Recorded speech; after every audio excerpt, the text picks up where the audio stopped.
With so many options, why choose Arizona State University? For me, the only online option was ASU because of the quality. Their faculty was really involved with their students and care about your personal journey. The dedication to my personal development from my professors, that's been extremely valuable to me. Earn your degree from the nation's most innovative university. Online. That's a degree better.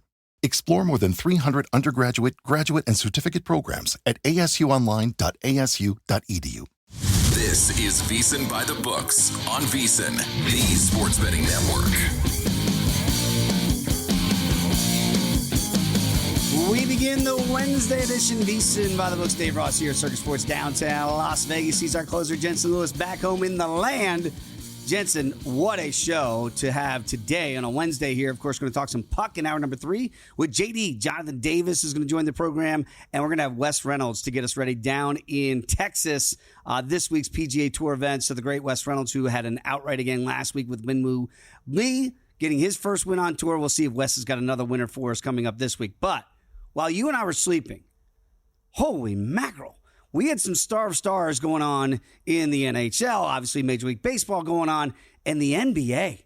How about the Joker going with 61, 10, and 10?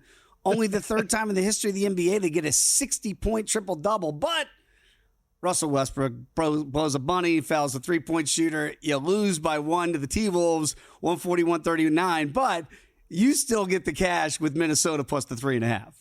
Oh my gosh, I had Kevin Harlan's call up here at the end. What a closing sequence in the last 10, 15 seconds there. 140-139. The T-Wolves end up getting the win outright here. But you mentioned it, the headliner Jokic, third 60-point triple-double in NBA history in double overtime. I thought we were in great shape. Already seeing the Steph Curry performance. We'll get to that coming up. But you and I talked with JVT about these awards and how this was going to transpire, not only from an MVP standpoint, a Defensive Player of the Year standpoint, but this for yet another night.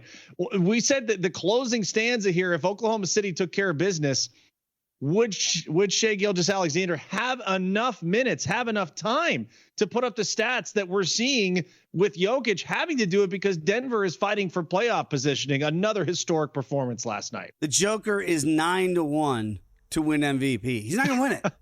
He's not going to win it, right? We see this, and you got to lay 2,000 with Shai if you want to win 100. So it feels like, I don't know why we play the rest of the 82 if this stuff is already decided. And I know JVT, hopefully he's sleeping right now because he's probably going crazy, going, how in the world are we ignoring what Jokic is doing here, his best statistical year? But yet it feels like this MVP race has long been decided. But again, it's supposed to be for all of the regular season, not just for this, for where we are at this point. But again, the Joker is 9-1 after that historic performance last night. You mentioned Super Steph, and he does it again. The Warriors, I don't know how seriously we're looking at them in the Western Conference, but it is a show for Steph with 52 in this 134-125 win. And again, the greatest shooter, is it arguable anymore that this is the greatest shooter we've ever had in the history of the NBA? And he does it again last night.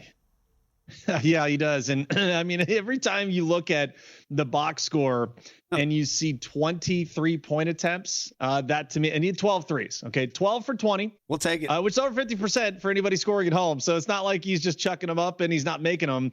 12 3-pointers of the 16 field goals that he made last night, 8 for 8 from the free throw line, including pretty much icing it last night.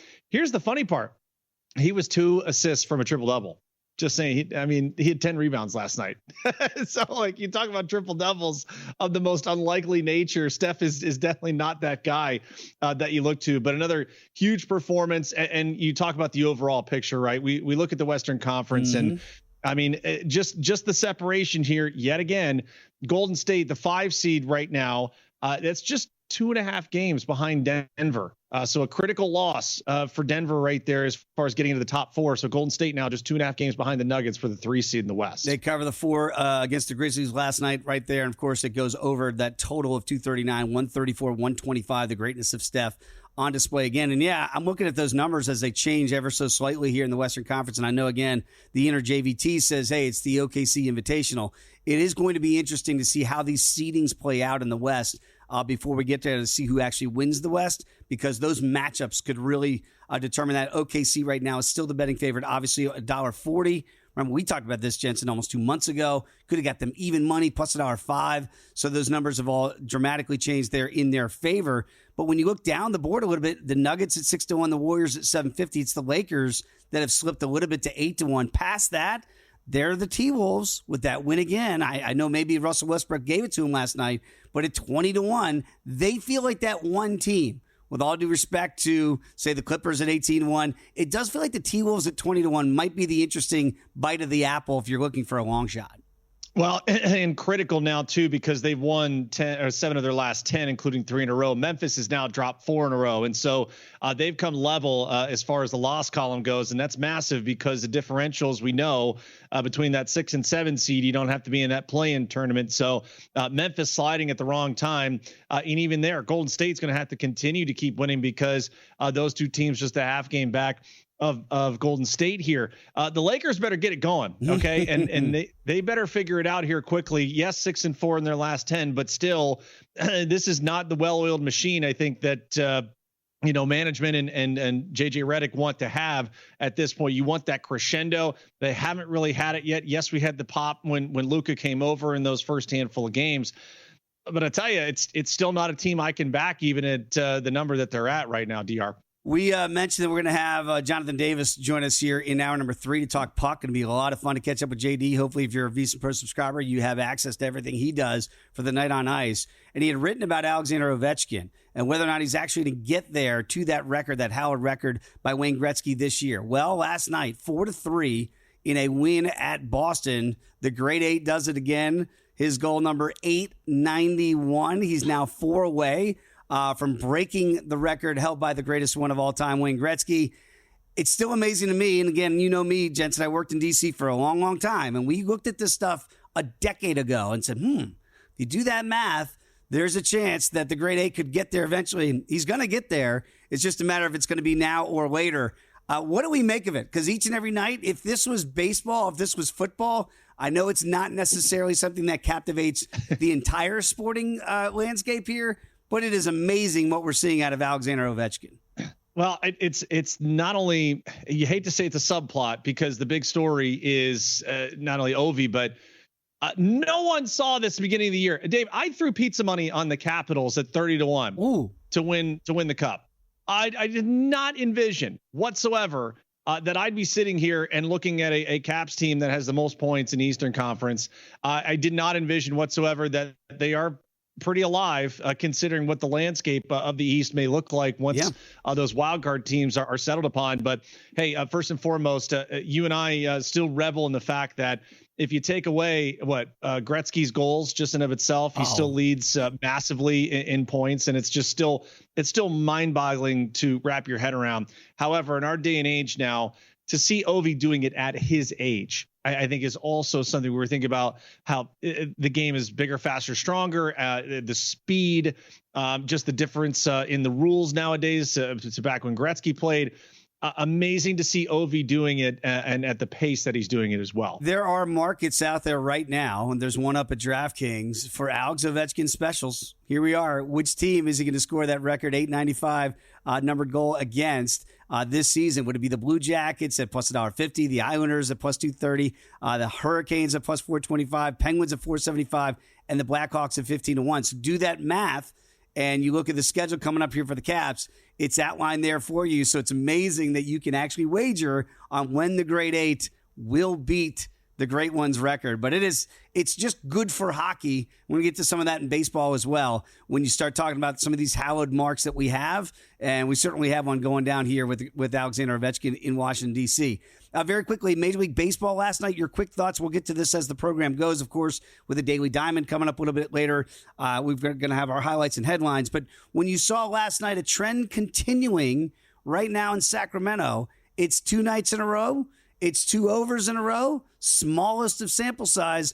But, Jensen, we saw that wind blowing out. 8.5 last night was the total, and you cashed those tickets in the 3rd inning between the Cubs and the A's. They don't say the Sacramento A's. It's just the A's. But right now those A's are playing overs at home.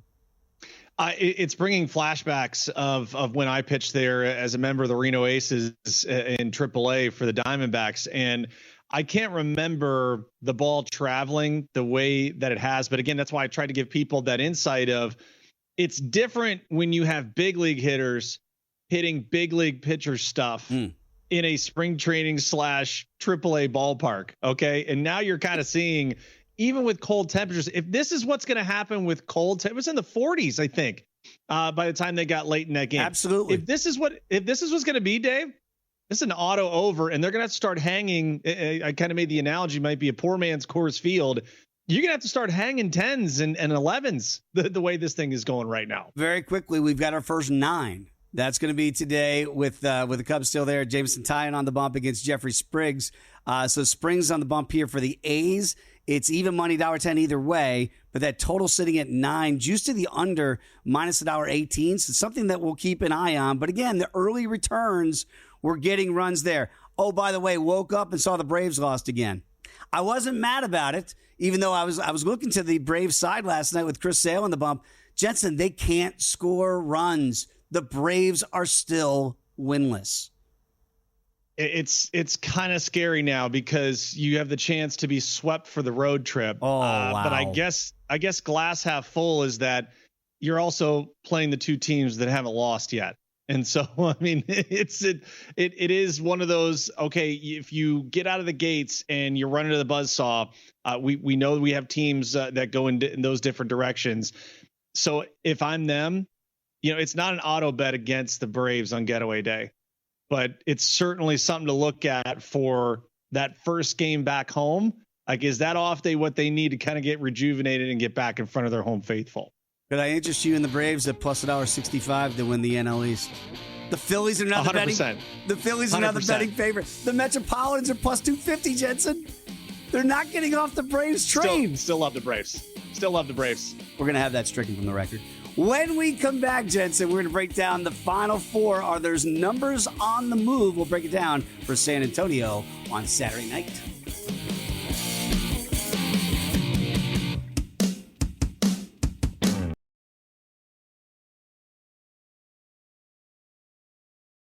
You're tuned in to VSiN By The Books, right here on VSiN. We continue VSiN By The Books. Dave Ross and Jensen Lewis here on a Tuesday edition and get to the Final Four here 1 second. Some sad news, though. We did wake up to the passing of Val Kilmer. I know you and I, how many times do we quote Top Gun here in this program? I'm sure there's always an Iceman quote that we put in there.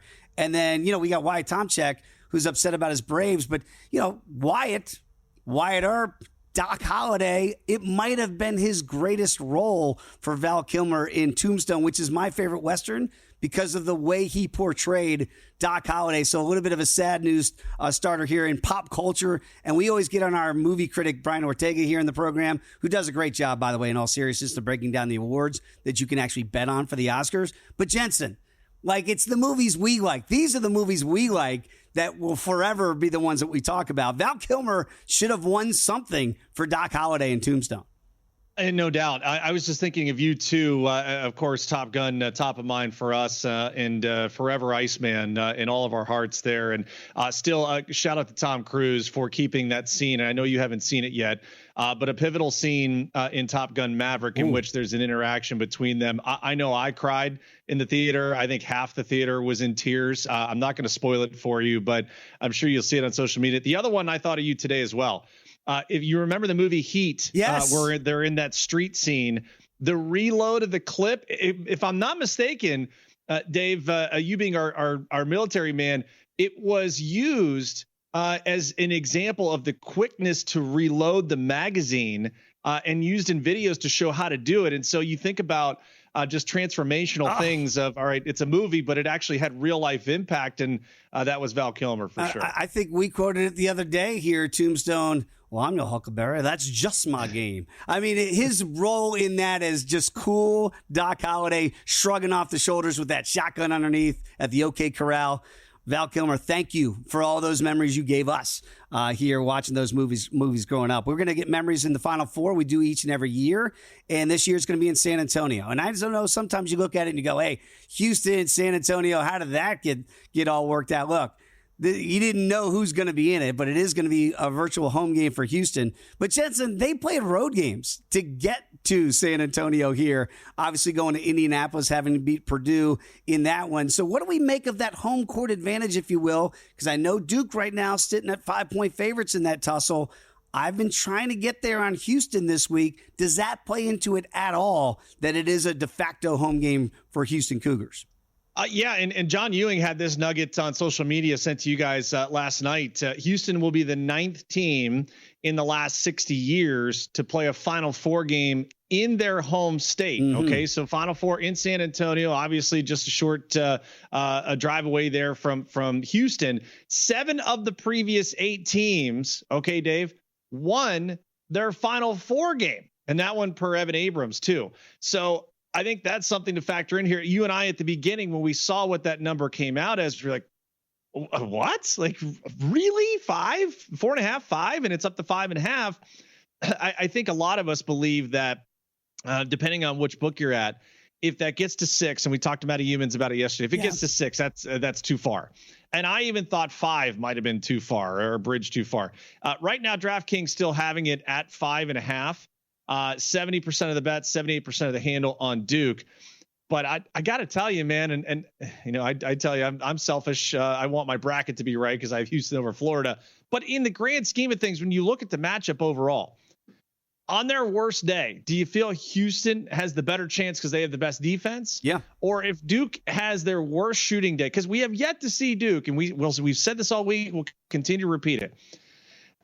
They have not had their best offensive day scuttled yet, and I want to see how they kind of react from that, because if they are able to be their best when they're not, then I think they're a freight train, man. I don't know who's going to stop them. And that's the thing. I felt like even in the Alabama win, which was a blowout in that second half, certainly you could make the case it wasn't Duke's best performance. Like, you go back to the Arizona tussle, Arizona really pushed them. The end of that first half obviously changed things with that Cooper Flag 3 right before the buzzer there, and kind of gave them a little bit of breathing room. They kind of worked through that. It's almost like if Duke plays that game against Arizona, or the game against Alabama, where they weren't great. They're good. They were certainly good enough. But Alabama had picked a bad day to have a bad day. It's going to take a really good shooting day from Houston, and they are good from 3. Look at the numbers.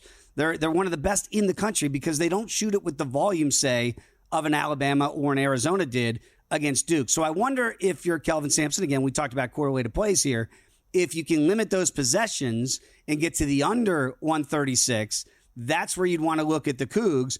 But again, if you expect Duke to really crank it up offensively, which they certainly can do, you might look to Duke and the over. I'm with you. I'm trying to get greedy, trying to get to 5.5s, trying to get to 6s, and I would certainly be backing Houston at that point. But because we haven't seen it there, it's still been a stay away. I guess the question now, Jensen, is where do we think the market's going to go? Because it has fluctuated. We're not going to get back to 4.5, are we? We think maybe 5 feels like the right number? I would have to imagine that by the time we get to Saturday morning, that most of the heavy hitters, or at least half of them, are probably in. I'm still blown away that we're at 78% of the handle on Duke, and wow. Again, a public handle here for sure in that space. But I mean, do we end up getting north of 80%? Where I almost want it to be, and I know we'll talk to TG coming up here end of the week, but I almost want to hear that the books are massively in need of Houston, because I would rather be on the side of the book there in this particular matchup. Isn't it funny how many times we talk to, say, Thomas Gable at the Borgata in Atlantic City, or Carl Johnson down there at Beau Rivage, and they say, oh, this is what the book needs, and the book gets normally what they need. So I think that's the point there, and why you look at those betting splits, and you have to keep an eye on them. By the way, it's not just the NCAA tournament. We'll get to the other game here in a second, but Major League Baseball is back in full swing right now. The NBA, historic performances like we saw last night, and Alexander Ovechkin, the NHL playoffs right around the corner, and the Masters, a tradition unlike any other, here in April, and the draft just a few weeks away. So right now, every opportunity you need to better your bets, you can become a VSiN Pro subscriber for as little as $9.99. When you do so, you're going to get daily best bets from all of our VSiN hosts and guests. exclusive betting splits from DraftKings and Circa behind me right here in Las Vegas, 24/7 video access on the VSiN Watch app, plus our Major League Baseball season betting guide. It's updated as well, and the Kentucky Derby betting splits are coming out, and that guide's coming too. So no matter what the sport, we got you covered right here, VSiN.com/subscribe.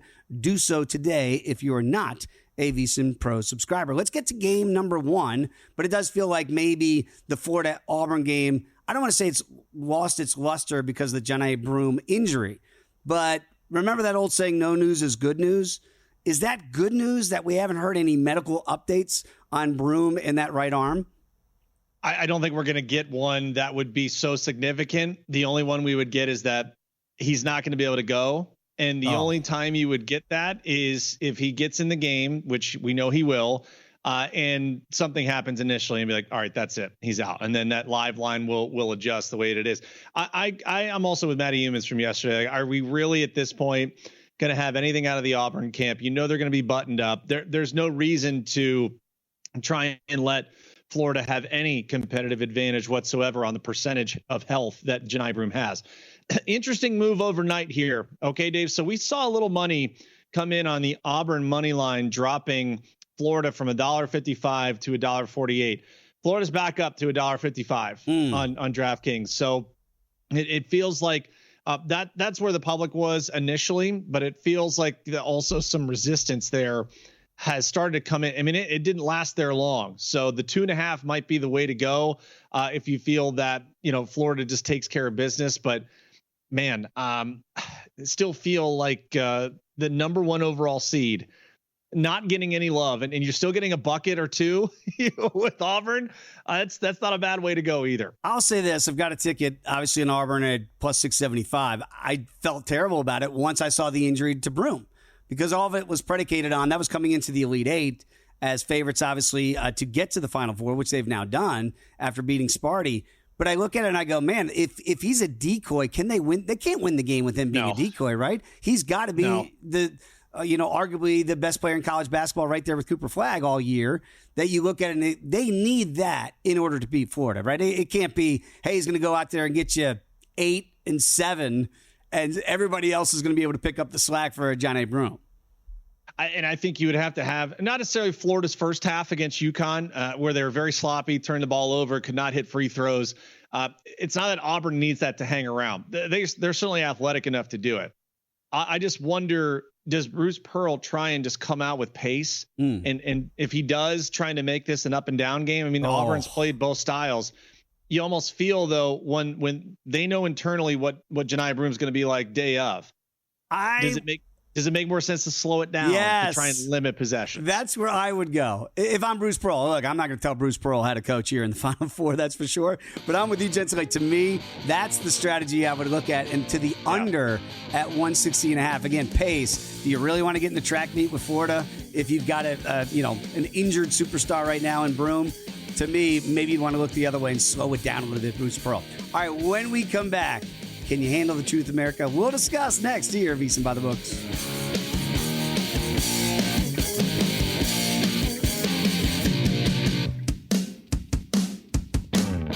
You're tuned in to VSiN By The Books, right here on VSiN. We are back. VSiN By The Books. Dave Ross and Jensen Lewis. We will get to if you can handle the truth in the next segment. But Jensen, it actually goes pretty darn well with what we're going to talk about then with what we're going to talk about now. And every year we get the competition committee, we get the guys down there in Florida, and the NFL meets, they get the think tanks together, and they change the game of football. Every year there are subtle changes that happen, some of them not so subtle, in the rule changes. And we have some that have been changed, others that have not. Jensen, I think the big one is the tush push. That's what all the talk was. We talked about it and whether or not this was going to be an actual rule change. They've decided to table that discussion. If that was the big headline to come out of the meetings yesterday down in Florida, I think it would be that. Doesn't mean that it won't get changed. They're going to table that for later on. I believe next month they're going to have that conversation. But what do you make of that, first and foremost, that we're going to table it for now and discuss it at another time? Yeah, the vote split evenly, I think, was the most illuminating part of this. So a split 16-16. So right down the middle, you need 24 votes to pass in a Lewis and Ross administration. That's right. We do support the 2/3 vote because we would like a significant majority. I did not know I needed to be associated or at least inundated with Rule 12, Section 1, in which you must or you prohibit an offensive player from pushing a teammate who receives the snap directly behind the center. I know they cited player safety. We have seen more people get hurt on the kickoff before they amended that rule than anything that's happened with the tush push. So I hope that they just let this thing go, and let's be innovative, people. Let's try and figure out defense. We got too many good minds defensively that could come up with some way to do this. I love our Washington Commanders trying to jump the gun and do everything, and then all of a sudden they were going to award a free touchdown without crossing the line, which we'd never heard of. I never heard of that before, but I did find it a little fascinating that we're split right down the middle, 16-16 on that vote. And obviously, you look at the futures market, the Eagles are still the favorites here to win the Super Bowl again next year and repeat. That normally happens in this time of year when you look in those futures markets. I wonder if they banned it, if that would change our look at the Eagles and Nick Sirianni. Because as much as we kid about it, it's a huge part of their short yardage offense every time. I mean, you get down to 3rd and short, it's almost an automatic first down for them. Why it's an automatic first down for them and not everybody else? Everybody else should be able to figure that out. I want to give kudos to Dan Campbell because, paraphrasing Dan yesterday, he said, I'm wholeheartedly supporting Nick Sirianni here because I think it's essentially a joke. Let's be better. Let's stop it. Something you and I have advocated for here on this program. So kudos to guys like Dan Campbell. They're saying we're not trying to outlaw it because we can't stop it, and stop hiding behind the player safety. If there's really data to support that, then show that data. But I think that feels like that boogeyman of, we're getting guys hurt here, so let's switch this rule. I think we all know what that is. The Hawkeye cameras to measure first downs, okay? I don't know that it still solves the problem. I don't know that it's so much of the chain gang that we're worried about where they're actually spotting the ball. We're trying to get some sort of chip in the ball to say if it's crossed that line. Have we solved that problem, which is also for bettors out there? How many times you go, oh my God, that was a first down. Josh Allen. You get back to the Bills and the Chiefs in the AFC Championship game and go, man, he got that first down. We all know he got it, but we can't prove it. Well, the Hawkeye camera take care of that, because I'm not sure it does. Okay, let me assuage your feelings of doubt here. So you have 6 8K cameras. All right, they're going to track the ball's position. That is integrated with replay, and it gives the real-time virtual recreation of the measurement. Virtual recreation of the measurement. Yes. Refs are still going to spot the ball, but the Hawkeye will confirm or adjust the placement when challenged or reviewed. So we still get the human element here. The process is supposed to be half the time. So 30 seconds, way faster than the 70 seconds needed for chain measurements. So we will have the chain crews because, as we know, technology does have technical difficulties at times. So chain gang remains for backup reasons, but you're going to see this with automatic ball strike coming up, Dave. I have no problem with them trying to get this right. And God, if we can get the torpedo bats, how in the hell can't we spot a first down with technology right now? Do we need somebody from MIT to figure that out too for the Hawkeye cameras? So hopefully, I'm hopeful. I'm skeptical, but I am also hopeful that this will cure that first down thing. Again, it feels like another rule change that the Bills could have used last year, kind of like a couple years ago with Patrick Mahomes and the 13 seconds, and switching the overtime rule, something that in a Lewis Ross administration, I've said this would be a day one platform for years now, that we would make sure there are no ties in pro football. This still does not cure that, Jensen. We could still have a tie. So I saw a lot of people on social media saying, look, there, finally, we got it right. Just like that Chiefs and Bills game from years ago in the AFC divisional round here. Josh Allen, you get to possess the ball here. Maybe not. We haven't adjusted the time, Jensen. It's still going to be a 10-minute overtime. Theoretically, you could have 10-minute drives, and the other team still wouldn't possess the ball. Am I missing something here? Because to me, it still doesn't solve that problem, that potentially a team might not possess the ball as long as we have time associated with overtime. Okay, so if I win the coin toss now in the new rules, I want to defer because now I need to know what I need. And just very similar to college, right? Well, so no. You're going to accept. You're going to accept the ball Because isn't this where if the first team scores a touchdown, the game is not over? Correct. But they're still having a 10-minute quarter. So okay. You still want to take the ball. Okay. Well, right. I think you still want to take the ball because, again, if you can still have it end in a tie, theoretically. Let's say you get the ball and you kick a field goal, okay? And then the other team possesses the ball. There's still a 10-minute clock that's going with, I believe, 2 timeouts for each team. So as long as that clock is in play, it's not like if there was no clock and automatically I get the ball, which I think would be a better rule change, I'd be with you. Then you would defer knowing you're going to get the ball. But unless I'm mistaken, you would get 10 minutes, and theoretically, we could play ball control for a 10-minute drive and leave you with 45 seconds, maybe no. If you played your cards correctly, there is still a chance that the other team could possess it, but maybe for a fraction of what the original team that wins the coin toss theoretically would possess it. So they're getting closer.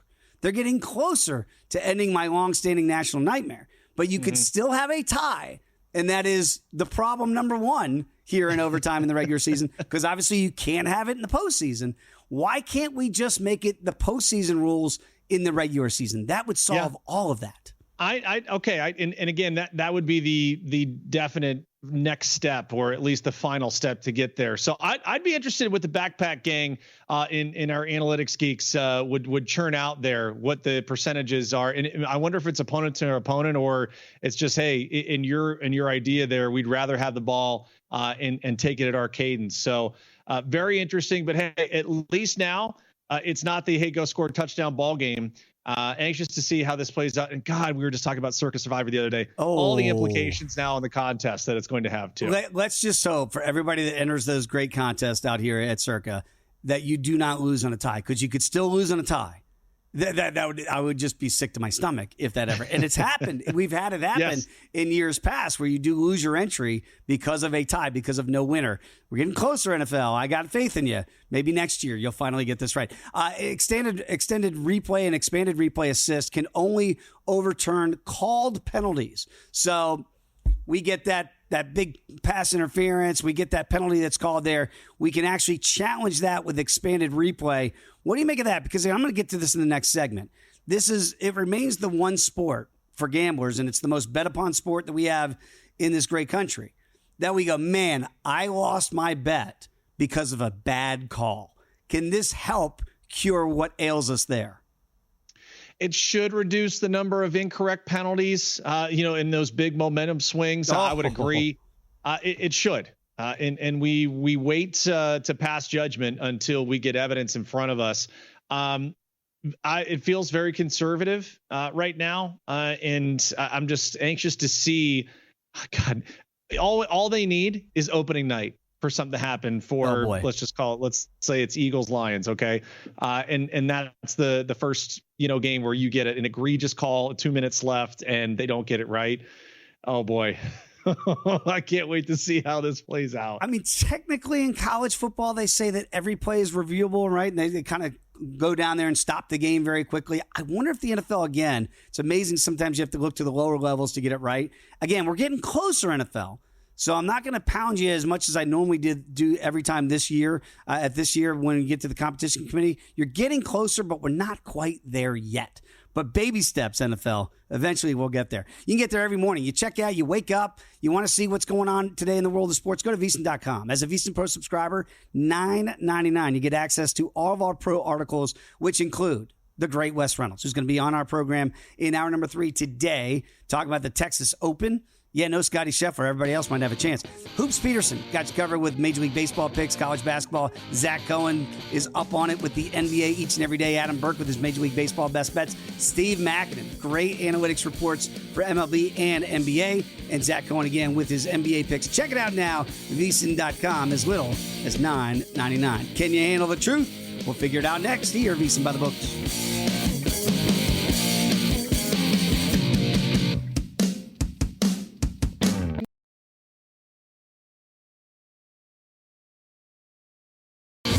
Tuned in to VSiN by the Books, right here on VSiN. We are back. VSiN by the Books. Dave Ross and Jensen Lewis here on a Wednesday. Going to have a lot more discussion here about the NFL rule changes. Of course, what's going on in Major League Baseball and the NBA and hockey. Going to have Jonathan Davis, Wes Reynolds to join us in hour 3 to talk some golf as well. But for right now, Jensen, I know you can handle it, but America, can you handle the truth? I want the truth. You can't handle the truth. Can you handle the truth? Here's Dave Ross. The truth of the matter is these torpedo bats in Major League Baseball, they're not good for the game. They're great for the game.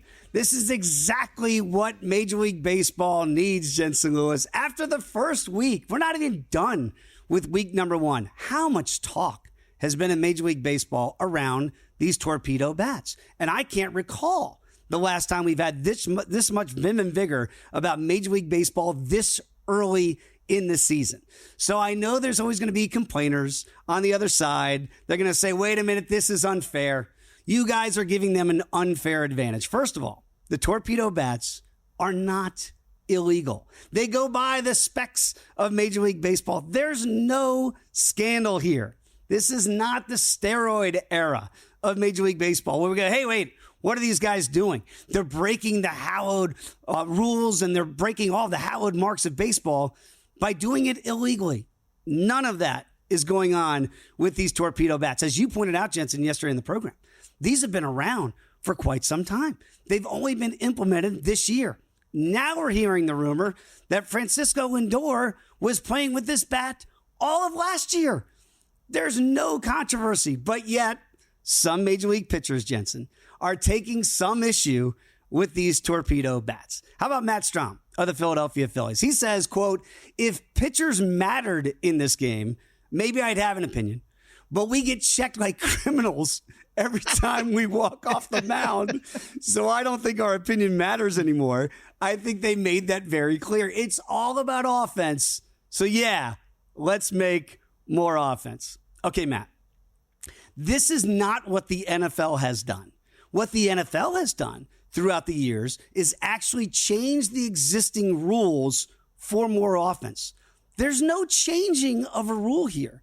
There is nothing to artificially boost run production by Major League Baseball hitters. This was a smart guy from MIT who said, you know what? Not everybody needs this torpedo bat, but some guys do. Why? Because they don't barrel up the baseball. You know who does? Aaron Judge. You know who doesn't use a torpedo bat? Aaron Judge. Other guys might need it. So as long as it's legal, I don't think we need to be upset about this. But yet, it didn't stop there. Trevor McGill, of course, of the Brewers, says it's the Yankees, so they'll, Major League Baseball, let it slide. Look, I get it. You went to the boogie down. You got swept in the first weekend of Major League Baseball, and you gave up bomb after torpedo bomb after torpedo bomb. That's not on the Yankees. I can't believe, Jensen, I have to defend the Yankees here in this. That's not on them. That's on pitching. You know this as a reliever. If you put it in the wrong spot, they're going to hit those bombs. It doesn't matter what the bat is. So I think people need to kind of step aside on this one. This is not a controversy. We don't need fake outrage on this. This is technology. And by the way, I can't believe I'm going to say this either. Rob Manfred gets a lot of things wrong in Major League Baseball. He does. The scheduling. We've talked about it a lot, Jensen, on this program. What are you doing sometimes? Domestic opening day versus international opening day. Should it just be here in the States? All those are debatable points. Why do you not have games on early in the day when nothing else is going on in the sporting landscape to really get eyeballs on your sport? All of that is fair criticism. But you know what he has done? He's tried innovation. And the torpedo bats, it's now the latest innovation. So I'm not crazy about ghost runners on second base to begin extra innings. Don't like it, right? But the pitch clock, I don't think anybody has a problem with it anymore. And I think if we get to the final frontier, especially for bettors, if we get to balls and strikes in Major League Baseball and get that somehow automated so that it's super quick and we know we're getting it right, or at least attempting to get it right, how many times do you lose a bet and go, oh my God, I got jobbed. That was ball 4. They called it strike 3. It changed the whole inning. Maybe a total goes up or down because of a bad call by Blue behind the dish. They're humans. So Rob Manfred is allowing innovation. I hope he doesn't step in here with the torpedo bats because it's good for the game. And what else do we like in the United States? We like to bet overs. We don't like to bet unders. Who likes to root for the passage of time? We want home runs. Greg Maddux, Tom Glavine, one of the best Major League Baseball commercials of all time. What'd they say? Chicks dig the long ball. They want home runs. So pitchers, be better. This is not a controversy. Let's not create one here for the Torpedo Bats. It's good for the game. And the NFL, I can't believe it, but we just talked about it in the last segment. You have confused the viewer. You've confused the bettor. We don't even know what a catch is anymore with the rule changes, the actual rule changes in the league each and every year. The NFL has done a worse job as time has passed for bettors to make sure we are all getting a fair and level playing field. Major League Baseball is getting closer and closer to it. What sport does it the absolute best? Tennis. Tennis. I go back to John McEnroe. Chalk flew up. That ball was out at Wimbledon in the 70s and 80s. None of that exists anymore. Why? Because they got Cyclops. What does it do? Instantaneous. You can challenge it. We get it. Was it in? Was it out? And we move on. Very rarely do we ever have an instance in tennis where a bet is won or lost because the wrong call was made. So Torpedo Bats, good for the game. Innovation, getting replay, maybe getting balls and strikes. That will be great for the game of baseball. Jensen, I sit here today, tip my cap to Major League Baseball for starting to evolve. NFL, you're next. But that's the truth of the matter. It's better for the game. It's better for what we do in our industry. It's better for the fans. It's going to raise all boats on a high tide here. Let's not ban Torpedo Bats. Let's embrace it. Offense is good when it's organic and not manufactured like the NFL does with rule changes. Well said, Counselor. And if I may add to what was a great opening statement that we will absolutely revisit throughout the season. I am old enough to remember and have played through the end of the steroid era in which players were artificially enhanced and found that, yes, some of them worked with performance enhancing substances. Some of them did not. I had plenty of success against guys that took anabolic steroids, and those were illegal substances that we came to find, and even Congress had to investigate at some point in our childhood. But here's what I would go with. And I respect my fellow relievers in Matt Strom and Trevor McGill. And as I've told you, Overreaction Month brings out the very best and perhaps some of the worst in where we see the initial takes of what is new in our young baseball season. I'm also old enough to remember, and so are you, Dave, a young Joe Madden who was very sprite in his early days as manager of the Tampa Bay Rays decided, let's put three guys on one side there we go. Of second base. And I do remember that were plenty of people out there that saw expected batting averages of balls in play that ended up turning into outs. I have had this argument with people about exit velocity. If you hit a ball 110 miles an hour at someone, I don't care. It's an out. All right. And that is one thing you can't take away at the highest level. So there has been evolution, and as far as the Torpedo Bats, these models have actually been around for upwards of a decade. Yes. There just wasn't buy-in from position players, and all it took was a couple of guys to say, I've struggled to this point. I'll try anything. Guess what? Pitchers do the same thing. Mariano Rivera fell upon the pitch that made him the greatest reliever in all of baseball. He was playing catch during BP in the outfield, in which he was getting crushed as a starting pitcher. He messed with his grip, playing catch after a little bit of an advice from a guy he was playing catch with. And 23 years later, it's the one pitch everyone knew was coming and still couldn't hit. So again, the beauty of baseball, imitation is the sincerest form of flattery. We've had openers. We've had shifts. We've had, nope, you can't shift anymore. We have Torpedo Bats. Guess what? It comes down to location, location, location. If you hit your spot, you are going to win. I don't give a damn how hard you throw. We just had Greg Maddux at Circa. Yeah. The guy was a magician throwing 86 to 88. Imagine him going in today. I know baseball, it's synonymous with if you ain't cheating, you ain't trying. This is not cheating. This is not cheating. This is the antithesis of it. It's good for the game. It's evolution of the sport. And I'm the old guy that normally doesn't like the change. I'm rooting for the change, Major League Baseball. Now just do it behind the plate, and you really got things cooking with gas now. By the way, Circus Splits. Jensen, you do a great job of breaking down those splits each and every day here on By the Books. You can get it right now. Access to all of that, $9.99 for your very first month. VSiN.com/subscribe. Not just the splits here from Circus Sports, but also DraftKings, two of the industry leaders when it comes to that. Speaking of technology, check out those betting splits. Become a VSiN Pro subscriber today. Hour number 2, News and Noise, is next.